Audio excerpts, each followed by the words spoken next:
Meus diletos irmãos, a paz do Senhor, estamos retornando aqui para mais uma das nossas aulas. Nós estamos estudando aí o elemento curricular, Teologia Pastoral. Então vamos lá para mais uma jornada e nós vamos então estudar agora a segunda parte do primeiro capítulo do nosso manual. E nós vamos retomar aí a partir da página 31,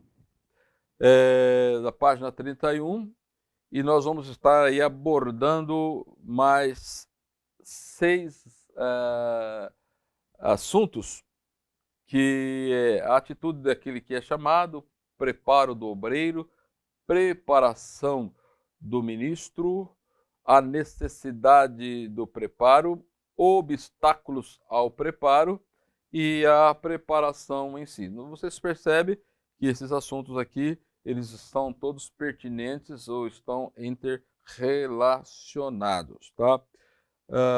Então, na página 31 aí, nós vamos iniciar vendo aí as atitudes daquele que é chamado. Na aula passada nós vimos que a prerrogativa de chamar é Deus. Então nós vamos ver quando a pessoa ela tem a consciência de que é chamada, qual deve então ser a sua atitude diante deste chamado. Então a lição, vocês vão perceber que esse tópico aí, as atitudes daquele que é chamado, ele vai trabalhar com três questões bem interessantes. Três questões. Primeiro, qual é a atitude do que é chamado para com Deus? Qual é a atitude daquele que é chamado para com a palavra de Deus? E qual é a atitude daquele que é chamado para com as circunstâncias decorrentes do chamado? Então vamos lá para nós procurarmos compreender essas questões.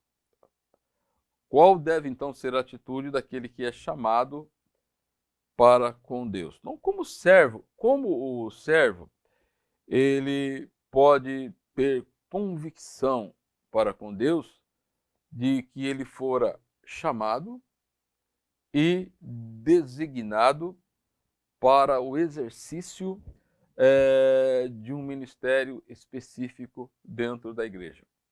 Vocês lembram na aula passada que nós pontuamos lá em Efésios, capítulo 4, é Deus quem dá. E depois nós vemos também lá, quando ele escreve a Tito, Paulo, que ele vai dar ordens a Tito, orientações a Tito, para que ele estabelecesse pastores ou presbíteros ou bispo sobre as igrejas. Tá? Então você tem a ideia que Tito, ele tinha no contingente da igreja em que ele liderava pessoas que foram chamadas por Deus e pessoas que tinham consciência dessa chamada e que foram devidamente preparadas e treinadas para tal. E agora o Tito, ele só estava o quê? Designando e colocando essas pessoas para desenvolverem as suas funções. Tá, então, dentro desses esclarecimentos, nós temos a seguinte ideia, que nem todos os membros da igreja serão pastores ou obreiros com dons específicos dados por Deus. Eu me lembro, alguns anos atrás, eu li um livro do Luiz Palau, que ele comentava sobre Davi, um homem segundo o coração de Deus. E ele diz assim, que notório é que nem todos seremos rei como Davi, mas todos podemos ser segundo o coração de Deus, tá? Podemos ser segundo o coração de Deus. Então Deus leva em conta o quê? A individualidade de cada pessoa, razão pela qual o Espírito Santo ele habita e está em cada salvo. Vamos ler essa passagem, só para nós termos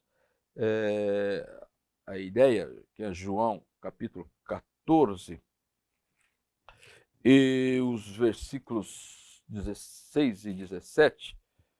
Vejam só o que Jesus ele diz sobre a orientação da vinda do outro Consolador. Ele vai nos dizer o seguinte, os versículos 16 e 17. Eu rogarei ao Pai e ele vos dará outro Consolador, para que fique convosco para sempre. O Espírito da verdade, que o mundo não pode conhecer, porque não o vê e nem o conhece. Mas vós o conheceis, porque habita convosco e estará em vós. Você percebe aqui que o habitar é presente, ele habita convosco, e o estar está no futuro, estará em vós. Tá? Isso só ocorreu dentro dessa dinâmica ou desse pensamento divino no contexto da igreja, lá no Pentecostes.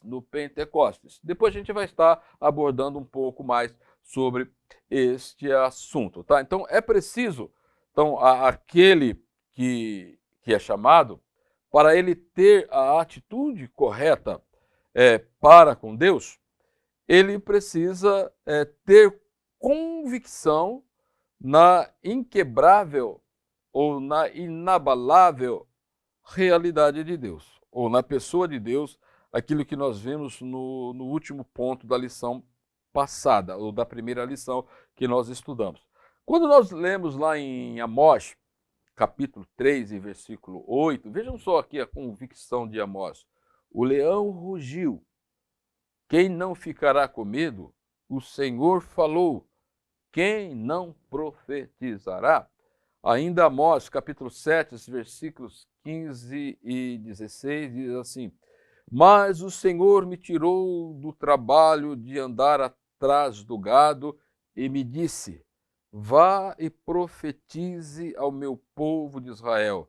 Portanto, agora ouçam a palavra do Senhor. Você diz: Não profetize contra Israel e nem fale contra a casa de Isaac. Vocês percebem aqui que o Amós, ele tinha uma plena convicção de que Deus é o que havia o chamado. Tá? Então, ele, mesmo quanto às circunstâncias contrárias, ele estava sempre pronto para a evangelização ou para anunciar o evangelho. Jeremias 10, 20 e versículo 9 diz assim: Quando pensei, um dilema de Jeremias, no exercício do ministério, não me lembrarei dele, nem falarei mais do seu nome. Então isto se tornou no meu coração como um fogo, encerrado nos meus ossos. Estou cansado de sofrer e não posso mais. Ou seja, o Jeremias, apesar de todas as dificuldades que ele enfrentou, quando ele pensava, ou tinha aqueles lampejos de voltar atrás, tá? Mas ele dizia que a presença de Deus, que o chamado de Deus na sua vida era como um fogo no seu coração, encerrado nos seus ossos, e ele não podia voltar atrás. Ele tinha esta consciência. Então, é preciso ter a consciência da real presença de Deus na sua vida, no contexto do seu chamado, da sua vida espiritual. Cuidado para não estar lutando no seu ânimo contra a vontade de Deus. Quando Deus não se reconhece, quando não se reconhece a Deus, mesmo tendo ele chamado. Vocês percebem que Moisés, no início da sua chamada, ele tentou relutar contra Deus. Você percebe o caso do profeta Jonas, ele tentou relutar contra Deus, mas aqueles que são chamados e que têm esta convicção, ele não tem como abrir mão. É como o Jeremias, ele diz no capítulo 20, diz assim, eu não falarei mais dele, não proclamarei mais o seu nome. Então ele diz que isso se tornou no seu coração como um fogo. A palavra de Deus, a mensagem de Deus era como um fogo que ardia encerrado nos seus ossos, e ele tinha que falar independente de qualquer circunstância ou situação. Tá? Então, aquele que é chamado tem que ter a atitude correta para com Deus. Quando você faz um estudo, uma análise na vida do apóstolo Pedro, das suas convicções diante de Deus, da sua chamada, vocês vão perceber como é muito proveitoso este ensino e edificante também para com as nossas vidas. Daí você vai entrar naquela questão, atitude para com a palavra de Deus. Lá em Jeremias 23, 29, ele vai dizer, não é Deus dizendo a Jeremias, não é a minha palavra como fogo, diz o Senhor, e como um martelo que despedaça a penha. E quando você pega o Hebreus 4, 12, você vai perceber ali que o próprio Deus, usando o escritor da carta, dizendo que a palavra de Deus ela é viva e eficaz, ou seja, ela atende a tudo para a qual ela foi enviada. Então, se verificarmos qual deve ser a nossa atitude diante de Deus, que motiva o exercício da nossa vocação ministerial, do mesmo modo, nós precisamos ter a mesma atitude, o mesmo comportamento correto com a própria palavra de Deus, tá? Que você vai perceber que dentro deste contexto aqui, a palavra de Deus, ela tem, quando você analisa o cânon, a Bíblia Sagrada, ela tem a sua inefabilidade, a sua inerrância e a sua autoridade. E a nossa atitude para com as Escrituras em si é que determina, em grande parte, os conceitos e as conclusões que nós tiramos dos seus ensinamentos. Eles são autênticos, como já disse, e inerrantes às revelações e todos os fatos aqui narrados. E aí, o que Jesus ele orienta aos seus ouvintes, lá em João capítulo 5 e versículo 39, que eles deveriam examinar as Escrituras, porque o exame cuidadoso das Escrituras é que cuidam ter nelas o quê? A vida eterna. Então, se eu tenho a vida eterna, o pressuposto aqui é que todas as demais implicações ou narrativas ou orientações ou alianças da palavra de Deus, elas têm que ser tomadas como verdades para a minha vida. Só que eu preciso fazer o quê? O exame correto das Escrituras, tá? O exame correto das Escrituras. E nós vamos perceber que quando você pega a Bíblia como um todo, sobre a inspiração divina, você vai perceber que o Antigo Testamento tem a chancela de Deus, porque numa análise cuidadosa, nós vamos perceber que pelo menos 2.600 vezes no Antigo Testamento temos a seguinte descrição: disse Deus, disse Deus. Então, a minha atitude para com Deus deve ser a mesma atitude para com a palavra de Deus. Nós estamos vivendo hoje uma geração de pessoas, de pastores, de teólogos, de doutores, de mestres, profetas, que estão desvalorizando a palavra de Deus. Eles valorizam Deus, mas a revelação da palavra de Deus, ele diz que nem toda a Bíblia ela é inspirada. E quando você pega o Novo Testamento, ele está em harmonia com o Antigo Testamento. E se nós pararmos, quando nós estudamos os evangelhos, o ministério de Jesus, os irmãos vão perceber como o Senhor Jesus, ele autenticou o Antigo Testamento. E ele também vem autenticar a revelação do Novo Testamento, porque ele lança a mão do Antigo Testamento e ele também é um representante de Deus aqui na Terra. Então, as nossas percepções que nos leva a crer de maneira comprovada na existência de Deus, elas podem ser analisadas sobre três aspectos. Tá, você tem a percepção do mundo objetivo, as coisas que nos cercam, a percepção do mundo subjetivo relacionadas ao nosso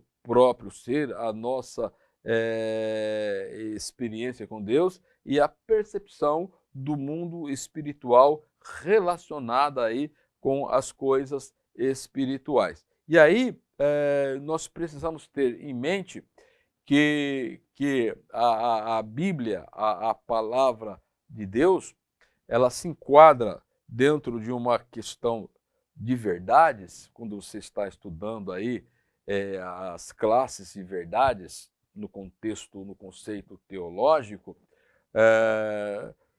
você vai perceber que existem verdades, que a Bíblia é uma verdade que não precisa ser provada, que não precisa ser comprovada, tá? Considerando aí que a mente humana ela é constituída de tal forma que por meio de leis próprias ela percebe, reconhece ou conhece algumas verdades sem o testemunho externo, tá? Então você tem aí as verdades da razão, que são puramente intuições da faculdade ou intuições da razão, e que completa diretamente com as verdades que afirma. Então, quando você pega aqui a razão, que é aquela função do intelecto que defende, o que intui de imediato uma classe de verdade, pela qual a natureza delas não podem ser conhecidas nem pelo entendimento e nem pelos sentidos. Então a razão ela vai oferecer o quê? Leis ou princípios primeiros, ou princípios primários, sendo assim, ela fornece o quê? O abstrato, o necessário, o absoluto e o infinito. Então, de acordo com as evidências, com base nas suas leis, quando essas leis são declaradas, são expressas no entendimento, a razão, então, ela confirma a veracidade de maneira instantânea e segura, quando você parte desse ponto. Tá? Se os irmãos tiverem oportunidade, ou se tem a teologia sistemática de Charles Finney, tá? Existe um dos capítulos que ele vai dissertar muito sobre esta questão da verdade. Tá? Se os irmãos, eu recomendo que os irmãos leiam para vocês terem aí uma compreensão mais ampla desta questão da verdade, dos sentidos, das sensações aí, tá? Que o sentido é aquela capacidade de perceber sensações que leva ao campo da consciência. Sensação tem uma impressão deixada na nossa sensibilidade e assim por diante. Então vocês vão perceber que o nosso sentido, tá? Porque quando você crê na existência de Deus, a sua atitude para com Deus, a sua atitude para com a palavra de Deus, tá? Você tem o seu sentido, assume ou percebe uma sensação, é percebida na consciência, tá? Então nós precisamos ter uma vida espiritual bem equilibrada, bem harmônica, para que a nossa compreensão ou as nossas atitudes diante de Deus e diante da palavra de Deus, ela deve ser de acordo com a palavra de Deus, tá?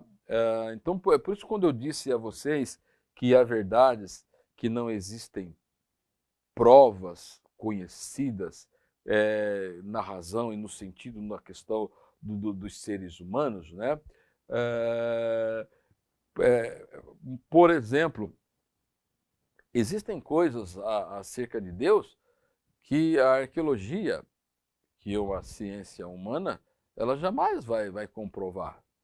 Tá? Então, a arqueologia jamais ela vai achar vestígios de Deus, né? Assim como eles fazem aí, que eles acham fragmentos de ossos de dinossauros que viveram, segundo eles, não sei quantos bilhões de anos e assim por diante, tá? Então, a arqueologia, ela jamais vai comprovar, tá? Oh, aqui achei a unha de Deus, porque Deus é espírito e Deus se revela exatamente naquilo que é necessário que nós o conhecemos dele, tá? Então, Deus é um ser único, maravilhoso, glorioso, todo glorioso, e que ele se revela à humanidade aquilo que é necessário que nós venhamos a conhecer dele, tá? Então, nós precisamos tomar muito cuidado com estas questões quando você analisa tanto a sua atitude para com Deus e sua atitude para com a palavra de Deus. Haja visto que a Bíblia é a nossa regra de fé. Esta é a palavra de Deus. O Salmo 119, versículo 89, vai nos dizer: para sempre, ó Senhor, a tua palavra está firmada no céu, a tua fidelidade se estende de geração em geração. Salmo 138 e versículo 2 nos diz o seguinte: voltando para o seu santo templo, eu me prostrarei e louvarei o teu nome por causa da tua misericórdia e da tua verdade, pois engrandeceste acima de tudo o teu nome e a tua palavra. E aí 17 e 17 de João diz: santifica-os na verdade, a tua palavra é a verdade. É a verdade. Então, ou seja, quais devem ser, então, as atitudes do pastor para com a palavra de Deus? Então, nós temos aqui um quadrilátero que vai demonstrar bem qual deve ser a nossa atitude para com a palavra de Deus. Vai dizer que precisamos ter uma atitude de fé, uma atitude de reverência, uma atitude de obediência e uma atitude de gratidão diante de Deus. Aí depois ele vai falar um pouco sobre as circunstâncias, tá? Porque o ser chamado para servir o Senhor na sua seara, ela deve ser permeada de um certo equilíbrio, porque nós vamos conviver com circunstâncias e experiências diversas na vida. Há os que, dentro desta relação, aos que permitem que as circunstâncias dominem as suas vidas sem fazer o menor esforço para mudá-las. Tá? Assim, ele deixa a vida o levar. Tá? Há os que ignoram toda e qualquer circunstância da vida e pretendem que Deus o chame e que ele obedeça. Então, assim, tá, não, Deus vai me chamar e Deus ele vai ter que arcar com todas as responsabilidades, porque se ele me chamou, ele tem que cuidar e eu não preciso fazer nada da minha parte, eu não preciso dar nenhum retorno, nenhum feedback da minha parte. O conselho aqui é equilíbrio, não deve existir indiferença e nem entrega cega às circunstâncias, tá? Então eu preciso avaliar, eu preciso rever. Vocês se lembram de Moisés, quando Deus disse assim: olha, eu não vou com você, vou mandar um anjo e o anjo vai continuar com vocês. Aí vocês percebem o equilíbrio de Moisés quando ele ora ao Senhor, se o Senhor não for conosco, não nos faça sair deste lugar. Aí então Deus disse: então a minha presença irá contigo para te fazer descansar, fazer descansar. Tá? Então, uma das coisas que nós precisamos ter em mente aqui é que no exercício da nossa fé, do ministério, nós precisamos entender como as coisas elas devem ser equilibradas na vida do cristão. Eu vou tomar aqui um texto de Efésios capítulo 13, capítulo 15, capítulo 5, ou melhor dizendo, e versículos 13 a seguir, está dizendo assim, mas todas as coisas, quando reprovadas pela luz, se tornam manifestas, porque tudo o que se manifesta é luz. Por isto é que diz, desperta você que está dormindo, levante dentre os mortos e Cristo te iluminará. Portanto, tenha cuidado com a maneira que vocês vivem e vivam não como tolos, mas como sábios, aproveitando bem o tempo, porque os dias são maus. Por esta razão, não sejam insensatos, procurem compreender qual é a vontade de Deus. Filipenses 1:12. Quero ainda, irmãos, que saibam que as coisas que me acontecem têm até contribuído para o progresso do Evangelho. Então você pega o versículo 14 de Efésios 15 aqui, o versículo 17 de Efésios 5, diz assim, por esta razão não sejam insensatos, procurem compreender qual é a vontade de Deus. Paulo, em Filipenses, já estava na prisão, aí ele vai dizer que as coisas que lhe estavam acontecendo, tá, estava contribuindo para o progresso do Evangelho.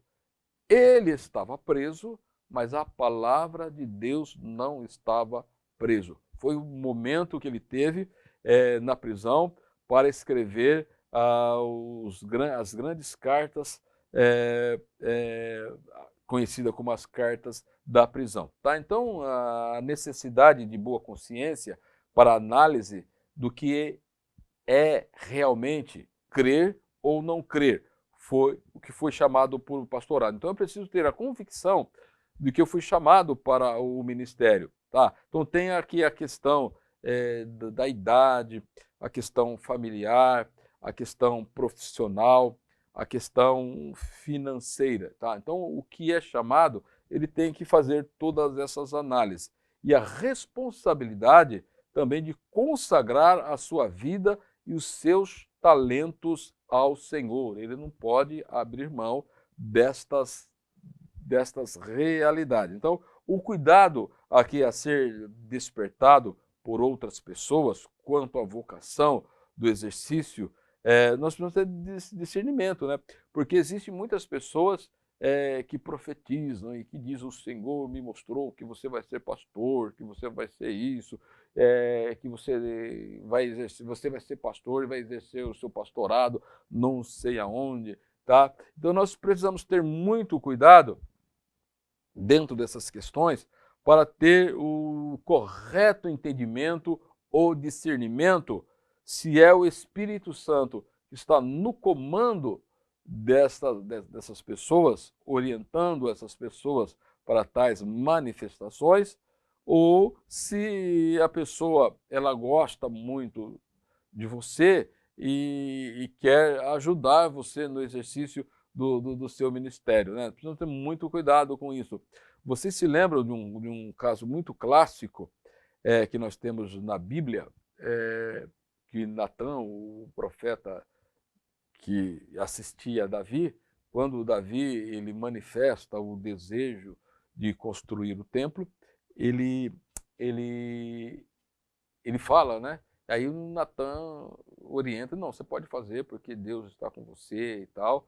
Aí depois Deus fala com o profeta dizendo que aquela palavra, aquele conselho que ele deu a Davi não era da parte dele e que ele deveria voltar lá e se retratar, né? E nos nossos dias, dificilmente as pessoas se retratam quando falam alguma coisa que Deus não mandou, né? De que Deus não mandou. Tá? Ele é muito mais fácil dizer que a pessoa não creu, que a pessoa não recebeu e assim por diante. Vamos caminhar mais um pouquinho aqui. E depois nós temos aqui o preparo do obreiro, como se dá esse preparo do obreiro. Tá? Quando os irmãos atentam para como Jesus ele preparou os seus 12 apóstolos, se os irmãos tiverem oportunidade de adquirir, não sei se os irmãos já têm, um livro publicado pela casa publicadora, o autor me esqueci, mas o título é O Treinamento dos 12.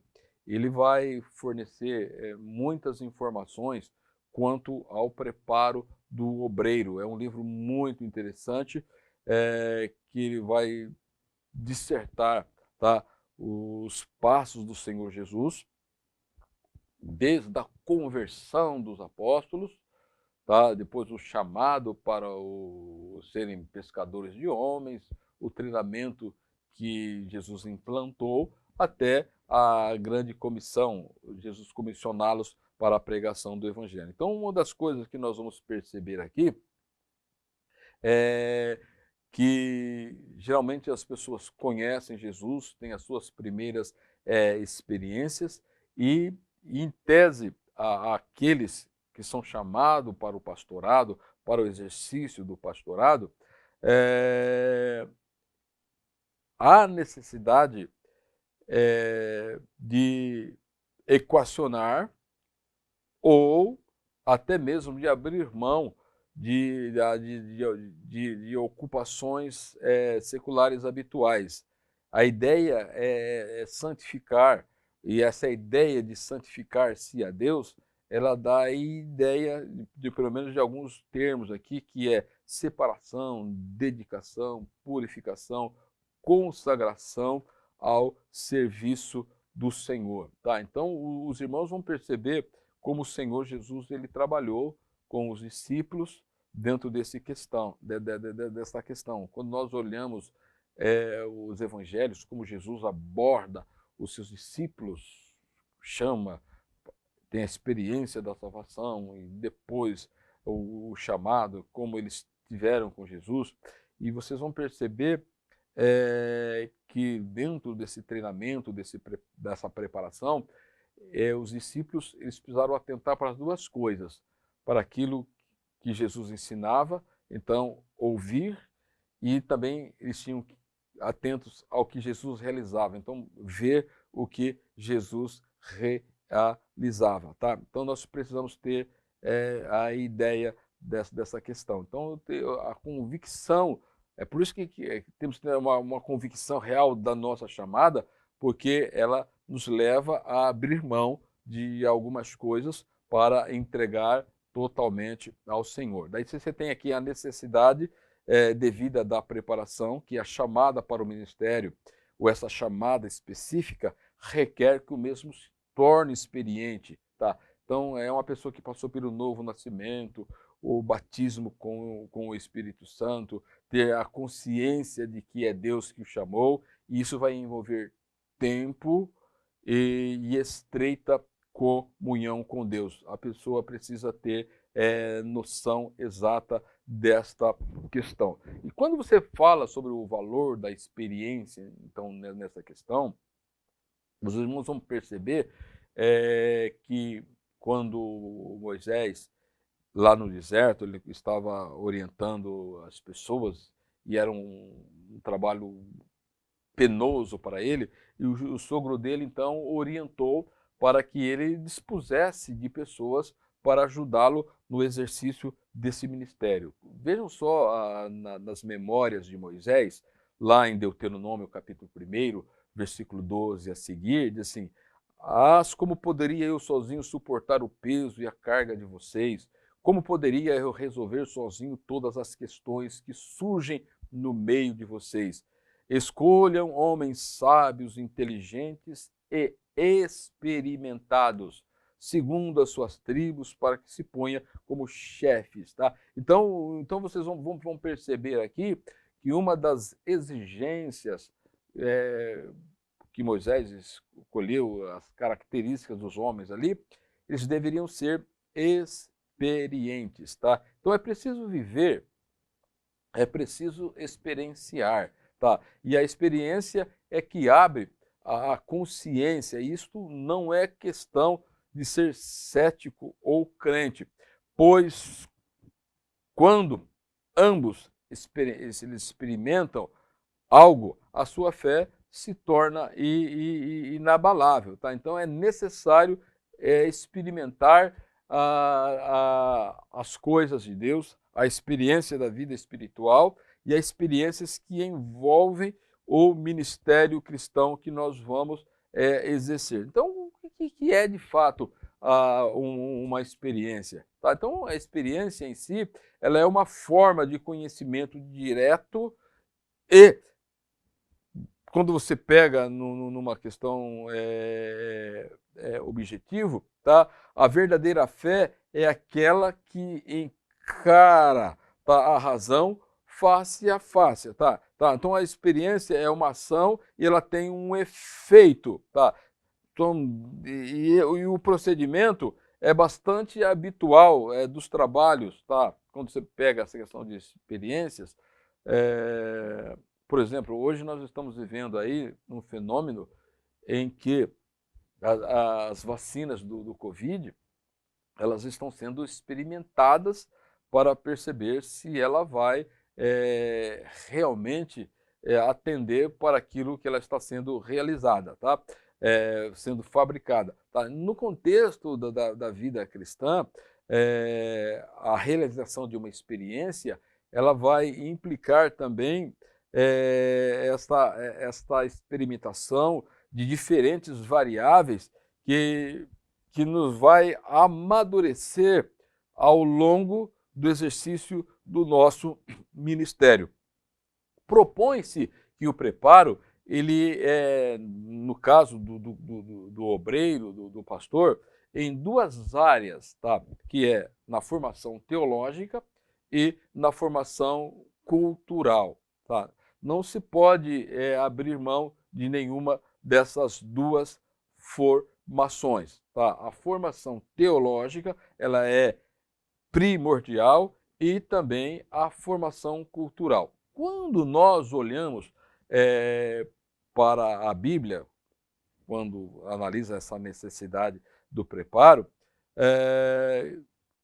quais eram essas necessidades? Então, os irmãos vão perceber que lá no Antigo Testamento, quando o profetismo ele se desponta, tá? Tinha lá as escolas de profetas, aonde os rapazes, os vocacionados, eles iam e se preparavam para o exercício do ministério profético. Vocês vão perceber que o João Batista também, ele dispunha de discípulos, tá? A maioria dos discípulos de João, eles seguiram Jesus, né? Quando você pega João capítulo 2, capítulo 1, você vai perceber fundamentalmente que André e Pedro, eles eram discípulos de João, tá? André e João, melhor dizendo, eles eram discípulos de João Batista, tá? E eles veem Jesus e seguem Jesus e passam um dia com o Senhor Jesus. Depois você pega o próprio Senhor Jesus e os seus discípulos, tá? O tempo que ele levou para ensiná-los, prepará-los, tá? E você percebe depois o resultado do preparo de Jesus quando a igreja se inicia no Pentecostes, tá? E aí nós vamos ter aí uma análise que precisa ser feita e nós analisarmos aqui uma outra questão, que é o conceito que nós precisamos ter de igreja e de ministério. Tá? Então, quando nós olhamos para esta questão, a análise aqui, que nós precisamos conceituar a igreja sobre dois aspectos. Tá? A igreja ela é o organismo vivo e ela também é uma organização. Tá? A igreja ela foi fundada desde a eternidade, mas ela está no tempo, no espaço e no mundo. E ela é caracterizada pelas situações e circunstâncias. Então daí você vai perceber que dentro desta visão ministerial, ele vai fazer aqui uma análise entre as igrejas episcopais e as igrejas independentes. Tá? Então, nas igrejas episcopais, tá, dizem que o ministério é igual a um sacerdócio. Tá? Então, se a pessoa ela não passar por uma formação pastoral, estudar, fazer até faculdade tal, teológica, tal, ele não pode exercer o pastorado. Já as igrejas independentes, não. Tá? O ministério não é considerado como um sacerdócio. Tá? Então, você vai perceber que dentro, principalmente pegando o contexto de Assembleia de Deus, um pouco, esse contexto está mudando um pouco hoje, mas necessariamente a pessoa ela não precisava passar por um curso teológico de formação, um instituto, tal. Era aquele aprendizado ao lado do pastor, da escola bíblica dominical, na experiência, e mais o chamado que levava ao exercício do pastorado. Tá? Mas quando você analisa todas essas questões, vocês vão perceber que existe aí alguns obstáculos que podem dificultar tanto para um como para o outro essa compreensão do ministério. Então, existe aqueles nas igrejas episcopais que só se preparam academicamente, mas não se preparam espiritualmente, ou não têm a convicção da chamada, mas acredito que só o preparo acadêmico o leva para o exercício do pastorado. E existe, no outra questão das igrejas independentes, que a pessoa, só pelo fato de ela ser espiritual, ela pode exercer o pastorado. Tá? Então, precisa tomarmos muito cuidado com estas questões. Tá? Então, vocês vão perceber que o apóstolo Paulo, ele coloca que existe algumas agravantes no contexto da preparação, porque existe muitos que dependem de recursos econômicos para poderem se prepararem para o ministério, tá? E aí, então, ele não tem condição para tal, tá? Mas então Paulo ele vai pontuar aqui quando você lê o Atos capítulo 20, dos versículos 20 até o 27, ele vai pontuar que ele na igreja da Galácia, das igrejas da Galácia ali, ele havia anunciado todo o plano de Deus. Então o dever é de ter preparo e estar à disposição do santo ministério, tá? Os dois cuidados que deve se tomar, quais são? A ideia de que o Espírito Santo faz tudo e o pastor não precisa dispor de nenhum preparo prévio, tá? Isso é um erro muito grande. E o outro problema é a ideia de que o pastor deve fazer tudo sem requerer ou depender do Espírito Santo, é outro erro, tá? Nós precisamos do preparo adequado, precisamos da ajuda do Espírito Santo e principalmente do chamado espiritual para o santo ministério. Então é imperioso nesse sentido aqui conhecer o Espírito Santo e ter tido as experiências pessoais com o Espírito Santo na conversão e na plenitude do Espírito. Tá? E aí vai entrar o quê? A motivação que o obreiro ele deve ter. Ou seja, qual é a motivação que eu devo ter como ministro do Evangelho, como pastor? Tá? A motivação é sempre a glória de Deus. Todos atos da vida cristã, sejam eles quaisquer que foram feitos, eles precisam ser para a glória de Deus. Quando nós pegamos Efésios 1, 5, 6 e 12, nós temos esta ideia. Tá?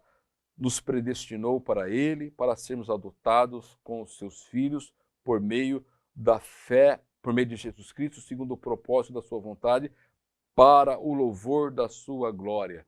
Versículo 12 vai nos dizer, a fim de sermos para o louvor da sua glória.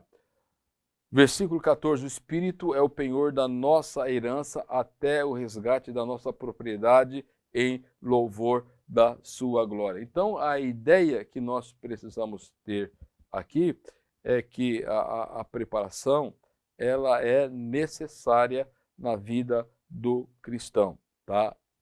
Por isso que quando Jesus chamou os discípulos, eles deixaram imediatamente as suas redes e seguiram Jesus e entraram no programa de treinamento, no programa de preparação do Senhor Jesus, para que eles fossem o exemplo que a igreja tem hoje inseridas no Novo Testamento, no contexto da igreja. Então, que Deus em Cristo nos ajude, que Deus em Cristo nos abençoe. Até a próxima aula.